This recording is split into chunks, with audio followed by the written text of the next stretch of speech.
No, maybe going forward with Lamar. Is that what you're talking about? No, but Yes, The millennials, it can only be one other team other than the Cowboys who can't because they don't win. The Patriots. Okay, but the thing is, because of their undeniable track record of success and their questionable track record of doing it outside of the rules, if you are not in New England, some of them, you do not like this team. I know people in California and Baltimore whose favorite team are the Patriots. Okay, you know what we never call lived in Boston. Yeah, the favorite football team is the Patriots. Favorite basketball team is Duke. Favorite baseball team was the Yankees. Like that's who those people. Those are other America's teams. You guys think they drafted Winovich just to play Thor? Oh. Like, do you think Edelman just sort of said, hey, listen, in Chase a couple of months, when you saw him at I'm gonna Michigan, Photoshop something. You knew he was going to be a Patriot. I didn't know he was going to be Thor, but you knew he was going to be a Patriot. You're going to the Michigan game this week, Yes, right? Michigan, Ohio State. Cannot wait. It's a good point. Jenna Wolf. He does look like Thor. I don't know the actor who played Thor, or I would have expanded.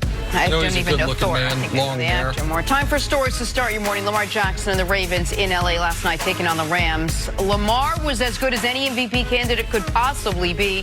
Finished with 5 touchdowns and a blowout 45-6 win. Nick, are you surprised that Lamar is this good in year 2? Man, I was rooting for Lamar. I was bullish on Lamar, and I'm surprised. I thought Lamar's ceiling was, at one point in his career, be a top 6, top 7 NFL quarterback, which is why I thought he deserved to be picked higher in the draft than he was. I never thought he would have an MVP season, and barring him falling off a cliff or Russell Wilson just having a sensational final month of the year, he's going to win league MVP in year 2 like Patrick Mahomes did last year. I think there are only 2 people on earth who are not surprised, and that's Lamar Jackson and John Harbaugh. Harbaugh, I got to give him credit. He stuck with him in that playoff game through that poor performance against the Chargers last year, didn't bench him for Joe Flacco in the second half, and then this year doubles down and bases the whole offense and team around Lamar Jackson. So credit to him. But otherwise, I and everybody else has to be surprised. Lakers taking on the Spurs in San Antonio last night. LeBron James, so good. Finished with 33 points, 12 in the fourth quarter to go along with 14 assists in 35 minutes of play. Lakers beat the Spurs, extending their win streak to 8 games. And, oh, yeah, they got the best record in the league. Nick, can LeBron keep this up in year 17? Of course he can. Whether or not you agree that he's the greatest basketball player of all time, he is the greatest athlete. Okay, that's fine. But he is the greatest athlete to ever play basketball, and that is undeniable. I'd say he's the greatest athlete ever, but Serena Williams and Usain Bolt might have something to say about that. We have never had a player in past year 10 average 25 points and 10 assists. He is doing it in year 17, and he's doing it on both ends. Chris Broussard for the best team in the NBA. And he's doing it in year 1 as a point guard. He's become the point guard and become the best point guard in the league. I didn't think he'd lead the league in assists. I thought he averaged 9, maybe 10. He's up around 11, having a tremendous season. And LeBron's competitiveness gets underrated because he passes the ball. He shares the ball. He's not like Michael Jordan or Kobe Bryant in his demeanor, but he is incredibly competitive. And I think this offseason, when everybody said he's no longer the best player in the world, everybody said he's going to be 35. Yes, it got to him, and he's showing it. All right, on to the Blazers and the Bulls battling in Chicago. And Carmelo Anthony had his breakout game. Finished with a game-high 25 points to go along with 8 boards. Blazers win 117-94. Nick, how'd Melo look last night? Looked great. Was efficient, which is going to be the key word for Carmelo. We know he's not going to be a great defender. He wasn't in his prime. He certainly isn't going to be in his year 17. The question is, can he be an efficient scorer, not just a volume scorer? He was last night, and it was a great moment for him. And important, this would have been a horrific loss for the Blazers, and they probably would have lost without Melo last night. I'm happy for Melo. Great game last night. But look, he's got to continue. It's not 25 and 8.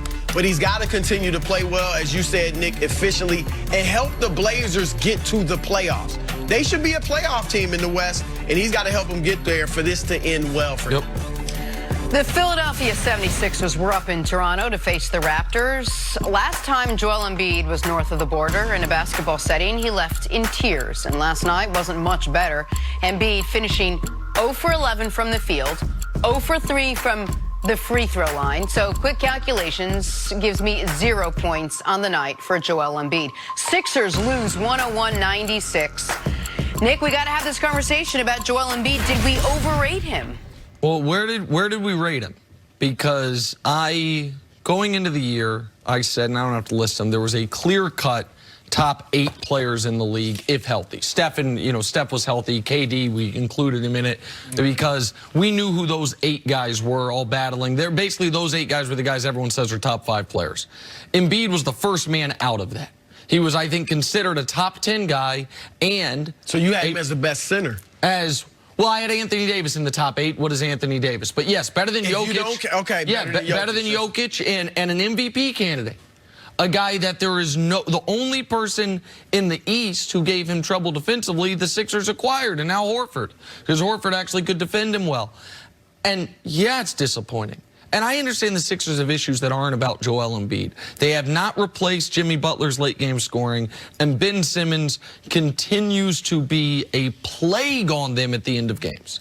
He has been awful at the end of games, last night included. Last night, they're down 3.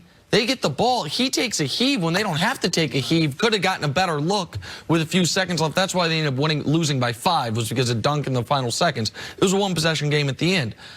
But this game can't happen ever. Broussard, I say this not tongue-in-cheek, but you can speak to it. This cannot happen to a great high school player.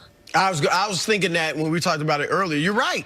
High school, college, pro, a great player has. I can't think of one who's ever been scoreless. The best player on your team, not the other great player. Scoreless. You listen.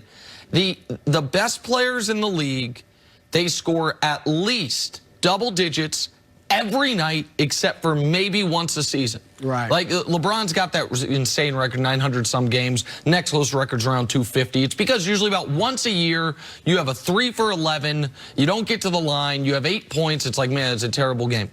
To go over in a close game, it'd be one thing if it's against a rival. Against a rival where you were, like Jenna mentioned, you were devastated the year before. It'd be one thing if it were a blowout. Like they were down 32 at the half. He had a bad first half, barely plays in the second half. It's like, okay, he was 0 for 5, didn't score. It'd be awful.